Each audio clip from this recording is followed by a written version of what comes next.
En thérapie, avec les amis ou même en famille, j'entends souvent les gens dire il ne m'aime pas, elle ne fait pas ça, elle ne dit pas les choses comme ça.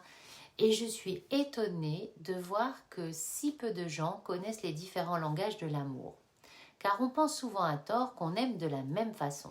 Mais parfois, ce que toi tu donnes comme amour, l'autre ne le reçoit pas. Et tu imagines que l'autre ne t'aime pas alors qu'en réalité, vous ne parlez pas la même langue. Et tu peux te retrouver à t'épuiser, à te remettre en question sans comprendre pourquoi.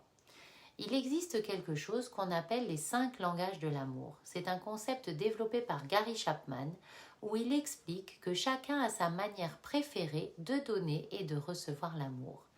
Il y a les paroles valorisantes, les moments de qualité, les cadeaux, les services rendus et le toucher physique. Mais c'est pas juste un truc à retenir.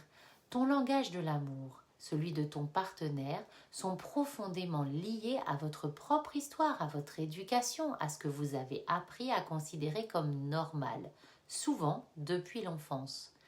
Parce que quand tu grandis en adaptant ton comportement pour être aimé, ton cerveau enregistre un programme. L'amour, ça se gagne. Et ce que tu offres, tu peux avoir l'impression que ça n'est jamais assez. Alors, comprendre ton langage de l'amour et celui de l'autre, ça n'est pas seulement un formidable outil pour mieux communiquer, c'est aussi un véritable déclic pour comprendre tes schémas, tes blessures et enfin créer des relations dans lesquelles tu te sens comprise et respectée. Dans les prochaines vidéos, je vais te guider à travers chacun des 5 langages de l'amour. Tu vas découvrir le tien, celui de ton partenaire et comment ça influence tout ce que tu vis dans tes relations. Parce qu'aimer mieux, ça s'apprend. Et surtout, ça commence par comprendre qui tu es et comment tu reçois l'amour et comment la personne en face de toi peut la recevoir. Et évidemment, pour avoir de bonnes relations, l'idéal, c'est de pouvoir donner à l'autre ce dont il a besoin, pas ce que toi, tu aimerais recevoir.